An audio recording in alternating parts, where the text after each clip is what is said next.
question for you all. This is a quick warm-up poll.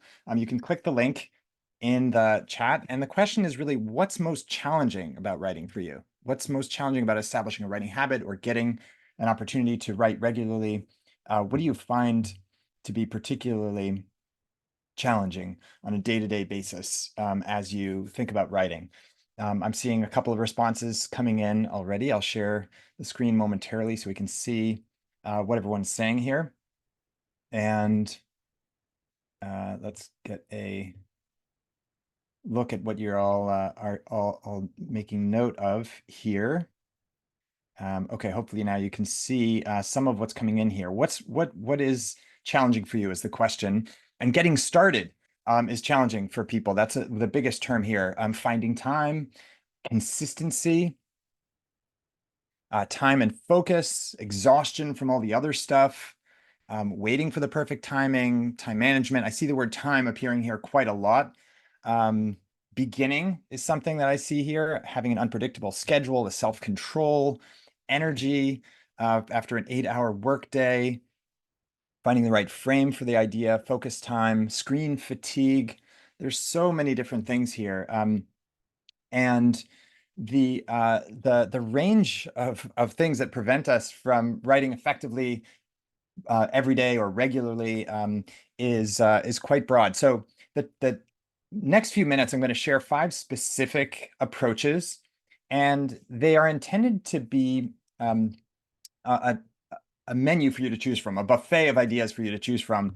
There's no one solution that's going to work for everyone. We're all different people. We all have different habits. We have different strengths. We have different capabilities. We have different challenges, limitations, contexts. So my objective isn't to say this exact solution is going to work for you, exactly you looking at this camera.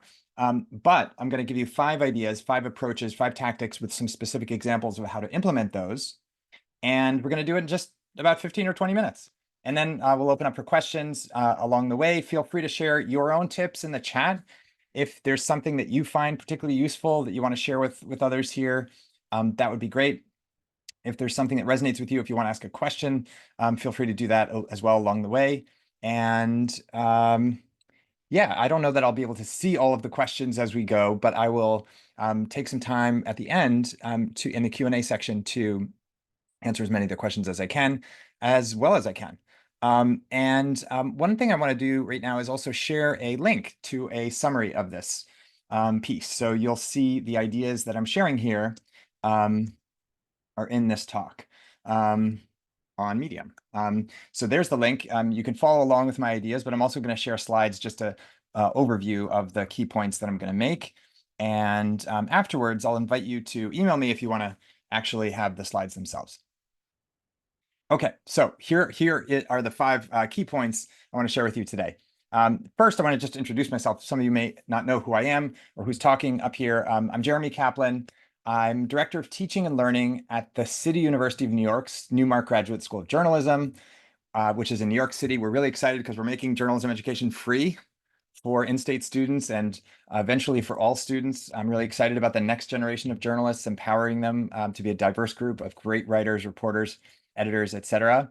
I was a Time Magazine reporter and journalist for a number of years, and now I focus almost all of my energy and attention on teaching at CUNY in New York City. And I also write a newsletter. I run an entrepreneurial journalism program to help journalists start up new ventures around the world.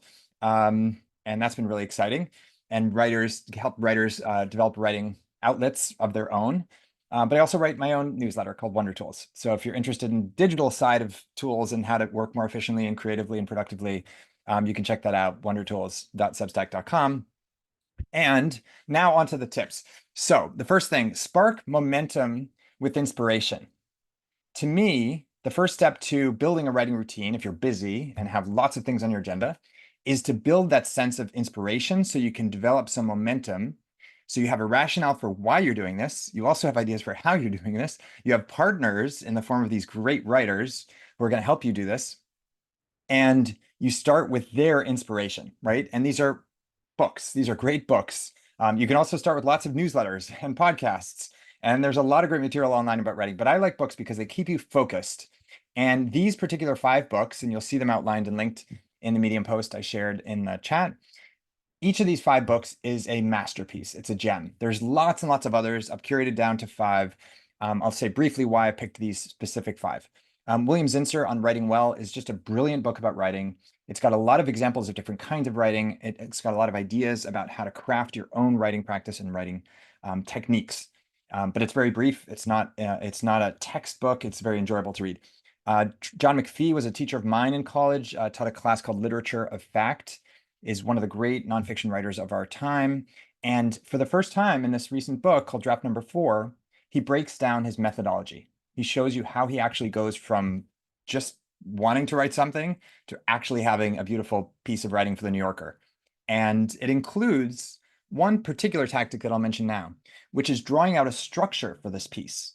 So McPhee thinks in terms of a visual structure. He actually charts out the visual structure of a piece, almost like you might draw a visual picture of something you're going to build. So this is going to be section 1. Then there's going to be 2 little digressions on interesting topics that relate. Then we're going to move to section number 2 and then 3. And that building out that structure and thinking through the piece he's building helps him set the bones for this architecture of writing. The third book here, Smart Brevity, is a very recent one, the most recent in this batch. And it's particularly useful for this digital age we're in. It's about how to write really short, really effectively, really concise, and how to give yourself a framework for doing that effectively. The Strunk and White is a classic. If you haven't read that, it's just one to pick up. It's very short, very quick. And the Writing Tools book by Roy Peter Clark has 55 little chapters, little strategies. And you can just pick one and use it as inspiration for a little piece of writing. So by picking from one or more of these books, you can start to spark some inspiration for yourself and think of the person behind the book as a partner for you in your new writing habit. Second tactic, experiment with tiny routines. So there are lots of different things you can do to break through and get into a writing habit. But the most important thing, I think, is to establish a new philosophy or a new mindset, which is based on the concepts in books like Atomic Habits by James Clear, or a similar book called Tiny Habits by B.J. Fogg. The ideas in these books and others like them is essentially that we need to aim lower, not aim higher, but aim lower, right? We basically need to lower the stakes. We need to make it easier for ourselves to get past this 0 point. And as Nir Eyal said, actually, in an earlier talk today on Medium Day, the place you're trying to get to when you're establishing a new positive behavior or trying to improve at something, right, is behind a little bit of discomfort. So in order to minimize that discomfort and increase the likelihood that you'll be able to do this, you want to aim smaller, start with something small. So here are specific examples of what I mean by that. 6-word memoir. This is something you can write in a matter of a minute, right? You can summarize your recent experience. It could be a memoir about a trip. It could be a memoir about your last year of life. It could be a memoir about your life as a whole. It could be a memoir about anything. And you have to write it in 6 words. There's actually a website, 6-word memoirs, that basically collects examples of these. And I've included a couple in the piece on Medium. And the idea here is, again, you're getting past this blank page. You're starting with something, gives you a place to expand, and also just gets the ink going, gets the ideas flowing. A 1-sentence journal is a similar idea. So this is something actually my wife and one of my daughters does on a daily basis as a way of just keeping a consistent habit of thinking and reflecting about your day. But again, the journal could be about anything. It could be about a topic you're working on. It doesn't have to be about your life. It doesn't have to be a traditional journal kind of writing. And there's books that you can buy that do this, that give you a space for this, but you can also just do it in any old online notebook or any physical notebook that you like. Writing clever postcards. To me, this is an opportunity to both connect with someone, reconnect with someone in a social way, but also challenge yourself to write something fun, amusing, enjoyable, interesting, to put out a thought that's in your mind to someone that you care about in a concise way. It is a way to write privately. So the stakes are pretty low because only one person is going to see this, except maybe the postal carriers or something. And it's a way to kind of give yourself a new format, right? To experiment with something a little bit playful, a little bit improvisatory, a little bit fun, and to surprise someone that you care about while also practicing this new writing practice. And if you get a stack of postcards, you can make this a habit where you write one each week to someone else. You can also create a private newsletter. Actually, Substack lets you do this for free. Other places, other platforms also let you do this easily and for free. And there's a service called Letterloop that does this, that you can create a kind of shared newsletter for a group of people, a family, a club, whatever you want to do. And the nice thing about this is that you have some sort of audience, right? So there's a little bit of a stake, but it's not public. So you can sort of practice getting your ideas out there, framing your ideas, your style. You can kind of be playful with it. If you're not perfect or if you miss a time, it's not the end of the world. It's a good way to kind of get in the habit of doing this regularly. Give yourself some peers who care about what you're doing and are listening and responding, and get some initial feedback maybe on an idea you're considering making public. So these are some simple ways to experiment with tiny routines, using 6-word memoirs, one-sentence journals, clever postcards, or a private newsletter. The next point I want to share is about prioritizing editing, not just writing. So we often think about a writing habit is about creating new material, but it can also include refining existing material or existing drafts. A lot of us have lots of notebooks full of notes and sketches and ideas. Or in other cases, we have a habit of free writing, but then we kind of leave that aside and don't do anything with it. So what I want to propose is that we can actually focus on editing as a creative process and think about ways of sharpening existing material into something new and refined. Or think of writing as a two-phase process where we're doing some free writing, where we really lower the stakes. We're just putting ideas on paper, and then we practice the art of editing. And in the Medium post, which I shared in the chat, which I'll share a link to one more time, the points are summarized in that. I've included some examples of specific kind of tactics that you want to think about with this editing process. One of the tactics that I want to call out in particular is this idea of asking for feedback. So feedback is a gift. Feedback is something we are fortunate to have when we're in school or if we have a great editor, a great partner. But oftentimes we don't actually have a great resource for feedback. And so we have to be proactive about reaching out for that feedback. And what I want to suggest is there's actually a methodology to asking for that feedback in order to make it useful for you and for that person. And the first thing is to ask if someone is open to providing concise feedback and explain why you want that feedback and how you'll use that feedback. The second is to give them a very small piece of writing, not a huge amount of material, right, out of respect for their time. The third step of this is to ask a specific question, a constructive question, so that they have some sense of what kind of feedback you're looking for. If you want a pat on the back and confirmation, affirmation, that's great, ask for that.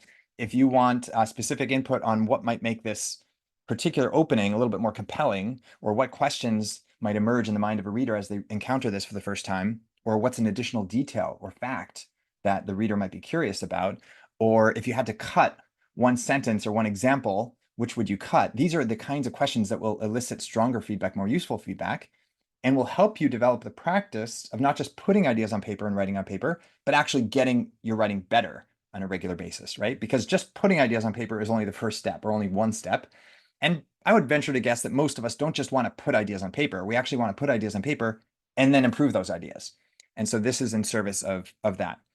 We also might want to have a sense of who this is actually best suited for. We can ask a question about that. And sometimes an external person might have a better sense of that, or a fresh outside point of view about where this writing might be most suitable or who this writing might best serve. And that's a useful and specific question to provide to them to help them help you. So those are some specific tactics on editing as part of the writing practice that you want to establish on a regular and daily basis. Next up, I want to talk about the writing toolkit. So this is something I'm particularly passionate about as someone who believes strongly in the power of digital tools to free us up, to allow us to work more creatively, efficiently, enjoyably. The tools are not an end in and of themselves. They're a means to an end, right? By using tools that suit us, that work well for us, we're able to spend more of the time on the parts of the work that we really enjoy and to get past some of the most challenging parts of the work. So I want to be specific about this, and I want to give you 5 specific apps for busy writers.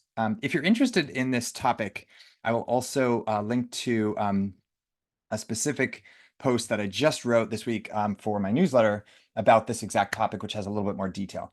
But for now, I just want to summarize these 5 apps. IA Writer, they're each for a different purpose, right?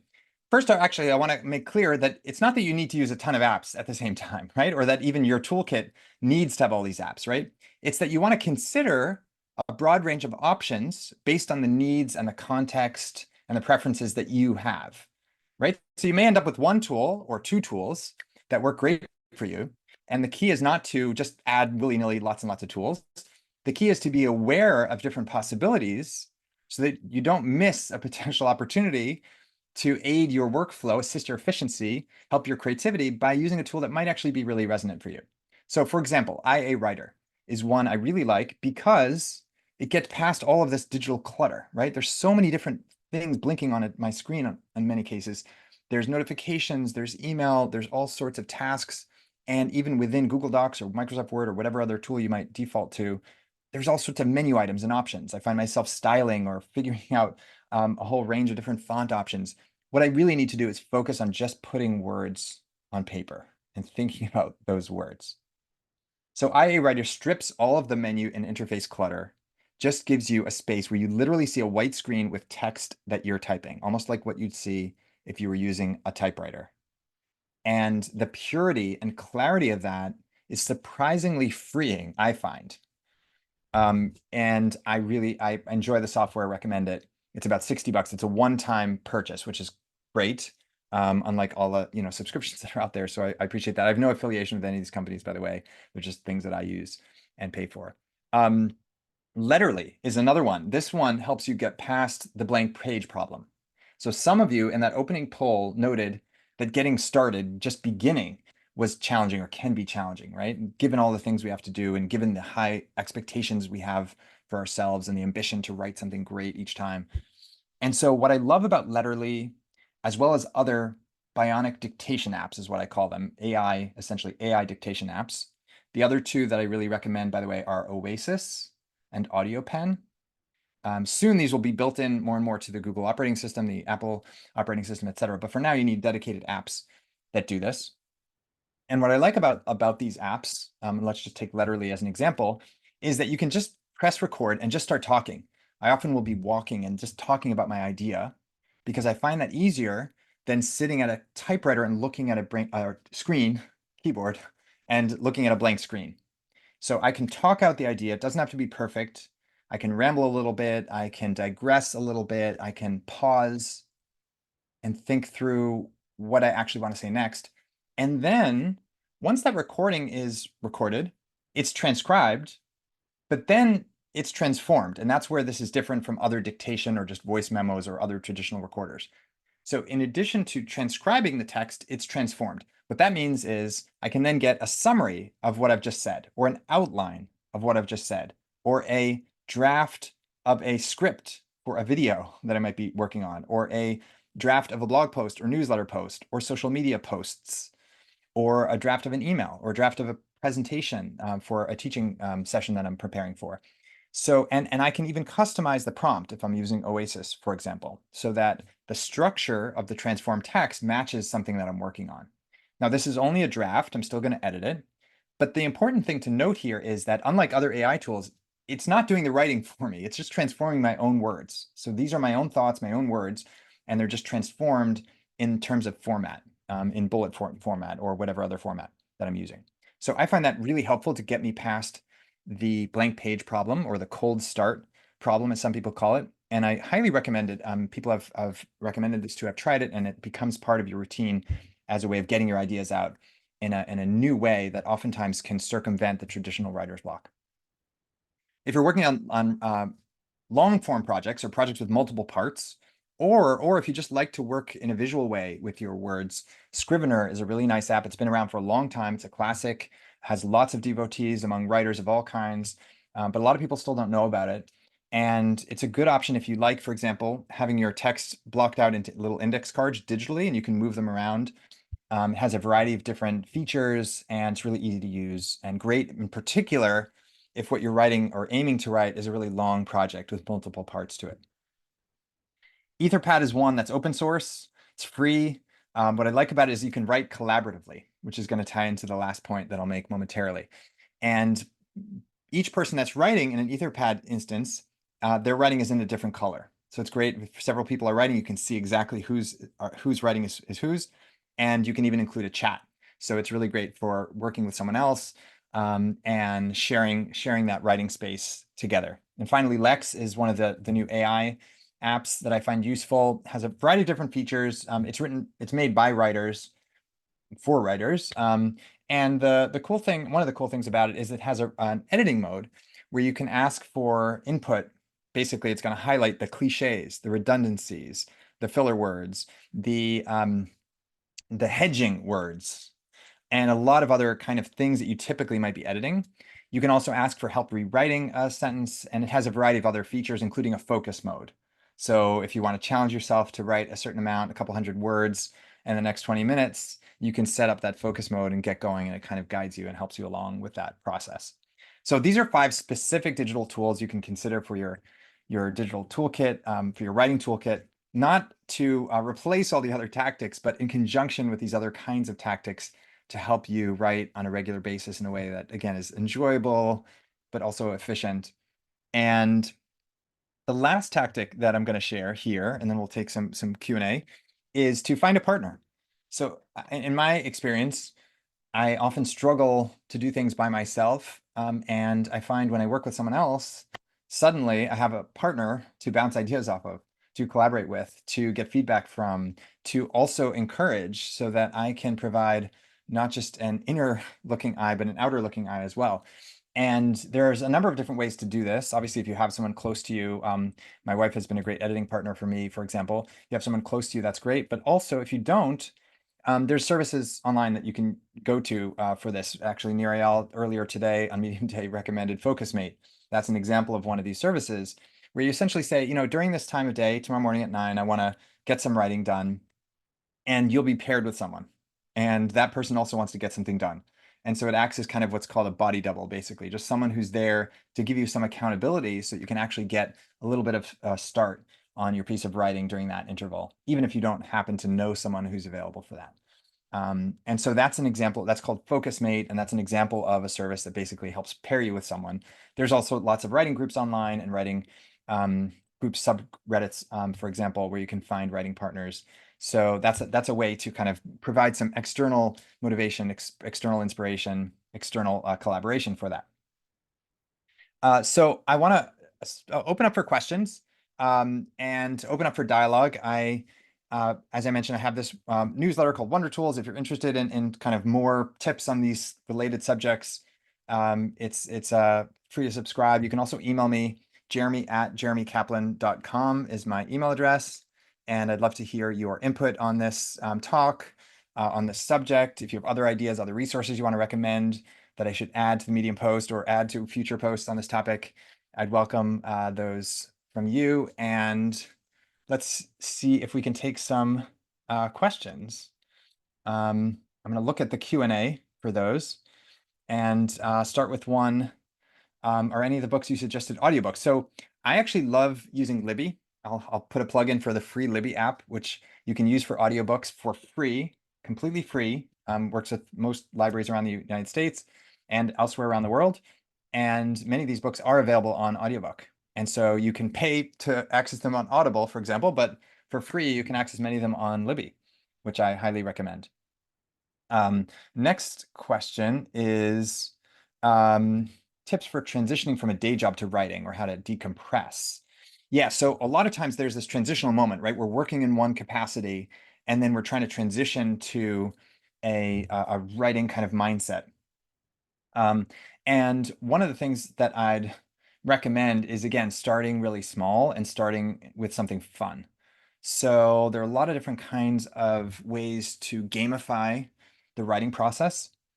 Ali Abdaal, by the way, has a great book on productivity, a new book on productivity, which is basically about how to kind of think about things in a different way to make them more fun and to reduce the burden that presses on us to be more productive.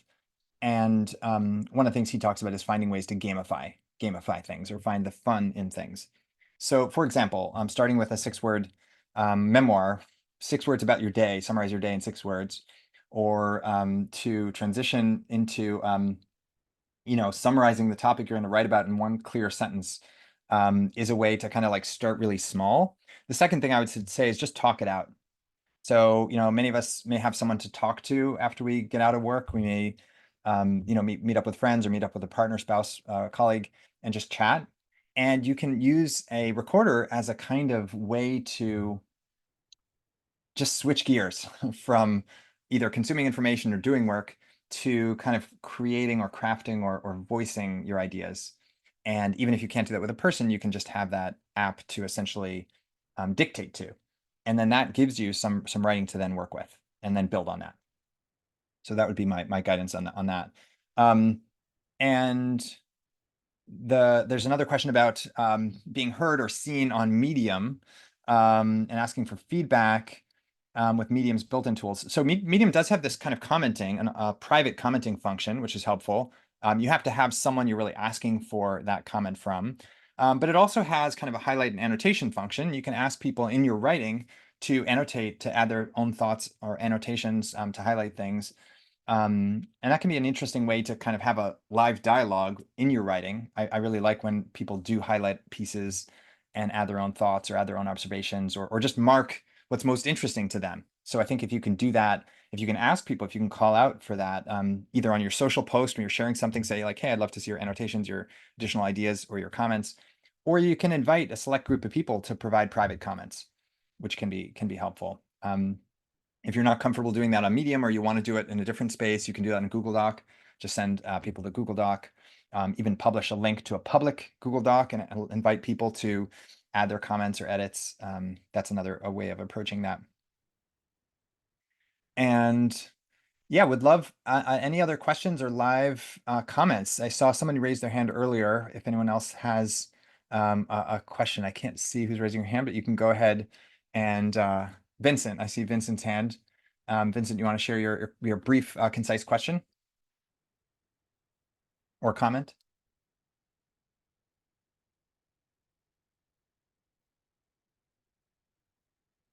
I can't hear you yet, Vincent, but you can also park your question in the chat if you're not able to unmute. I see a couple more questions. What are my favorite writers on Medium? There's so many. I'm not sure if I want to be able to, if I'm going to be able to highlight them immediately, but you know what I'd love to do is write a follow-up post or a social post on either Twitter or on Substack Notes is the platform I like, and maybe I'll spotlight a couple there, including a couple of Substack writers. Because I don't want to leave people out. And the first ones that come to mind might not be the ones I want to most highlight. Thoughts about AI chat as a writing assistant buddy? Somebody's asking the dangers, the good, the helpful. So I think AI chat can be helpful. I particularly like using AI tools on the editing side. So I can put in a small piece of writing and say, what perspective am I missing? So what blind spot might I have? What might a critic say is missing from this piece? Or what might a great editor, right? I can give the AI a role to play, act as a superb editor who's been editing for a lifetime and has great insights that are expressed in a kind, supportive, constructive, and useful way that includes specific suggestions and guidance that's actionable, right? Some kind of a prompt like that. And then you paste in the writing and then you get some input, right? You can also ask questions like, what are other topics that might be relevant for me to explore as a writer that would follow up or build on this point in this initial paragraph that I've written, right? So that's the way I would use the AI as a partner, as a supporting kind of editing role, so that it's not doing your writing for you, right? That creates AI slop and that takes you out of the equation. Instead, it's playing a supporting, nudging, creative role, right? Give me 5 questions based on the subject matter that would be really interesting and engaging for me to address in my writing in the next section after this opening passage, right? Then it's going to give you some ideas for things to explore and then push it further. I wrote a Wonder Tools post about ways to get more surprising, more interesting, more novel material from the AI. And if you ask it for, give me some surprising questions or surprising directions I might take this in, or some unexpected ways that this writing might develop after this opening passage in terms of the topics it would cover or the style it might adopt, that encourages use of the AI as, again, a nudge for you as the human creator, right? But it allows the AI to nudge you to be even more creative with the next part of your writing. You can create a custom GPT that does that in a way with ChatGPT that does that in a way that you like. You can also do that with Poe.com. You can create a bot that is designed to kind of spur you on with new ideas or different directions. So creating a custom bot that kind of acts as that collaborative editor might be an interesting way to explore that in response to your question, Mark. Yeah, the Gamify book, someone's asking me to repeat that. It's the author's name is Ali Abdaal, Abdaal, and the book is titled Feel Good Productivity. Feel Good Productivity. It's a new book. Ali Abdaal is a well-known, very successful YouTuber who's also a very good writer, has a good newsletter, and was a doctor who's now a YouTuber and wrote a book about kind of feel good productivity, as the title says, basically writing and doing other work without feeling the burden of it as much, right? Which is kind of part of our subject today. And Focus Partners, Dress Vincent was asking, it's called Focus Mate. Focus Mate, those two words combined into one. So we are at our time. I want to stick around for some more questions if you have them. If you have another session to go to, feel free to jump and head to your other session. I want to again invite you to share your feedback or your further comments with me. Jeremy at jeremycaplan.com is my address. Wonder Tools is my newsletter. That's where you'll find most of my writing. I'm also on Medium. I shared the Medium link. I'll share it one more time here. And I thank you for taking a bit of time on a Saturday during Medium Day to join in about this topic. It's a pleasure to be here, and I hope a couple of these ideas will resonate and be useful for you. And now I'll just take a couple more questions if anyone has them in these last couple of minutes after the talk. So feel free to jump in with another comment or question if there's something else I can answer, or if you want to add something else to the chat dialogue that I didn't address or haven't yet touched on.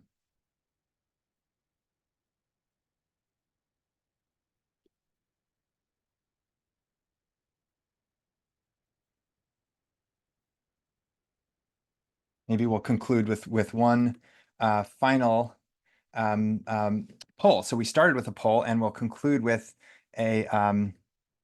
another final poll here.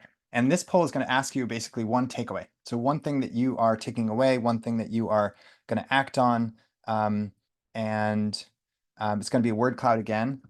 So it's one takeaway or next step for you.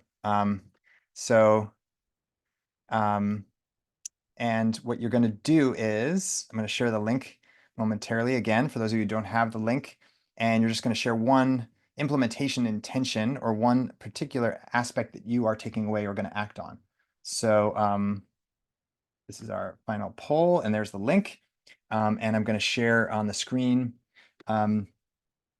this again as soon as people have had a chance to dive in and answer that question. Again, the question is basically one takeaway, one next step. You create an implementation for yourself, implementation intention for yourself, it's more likely you'll actually take a next step on the subject we've been talking about. So this is an opportunity for you to take a little next step on this subject. And I see a bunch of people writing, and I will share screen in a moment so you can see what other people are saying here as we wrap up our session. So I see a variety of different things here.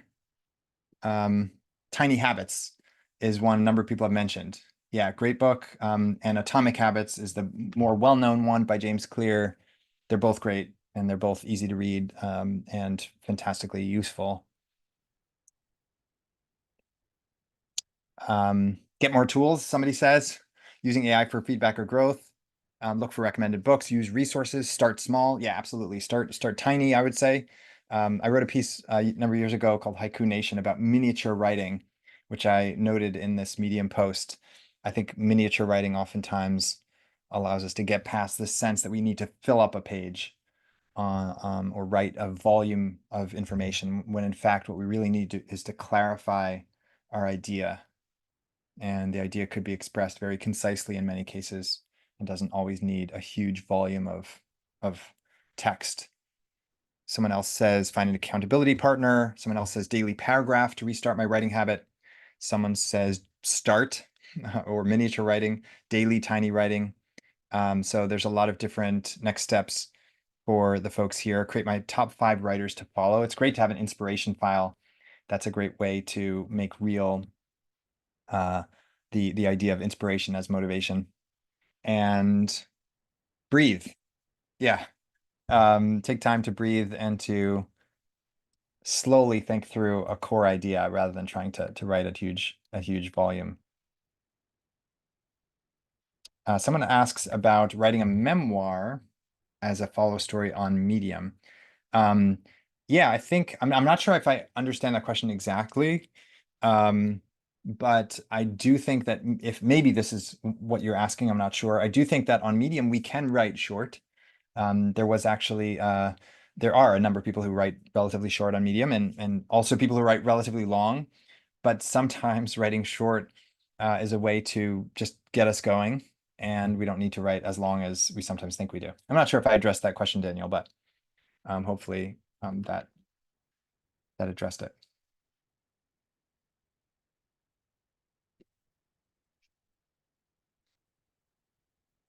Well, with that, I think we'll close, unless there are any final questions. Thanks everyone for attending and for being part of this session. I hope you've taken away at least a couple of ideas, resources, and look forward to being in touch with you and continuing our writing journey. And have a great rest of your Saturday and a great rest of the day here on Medium.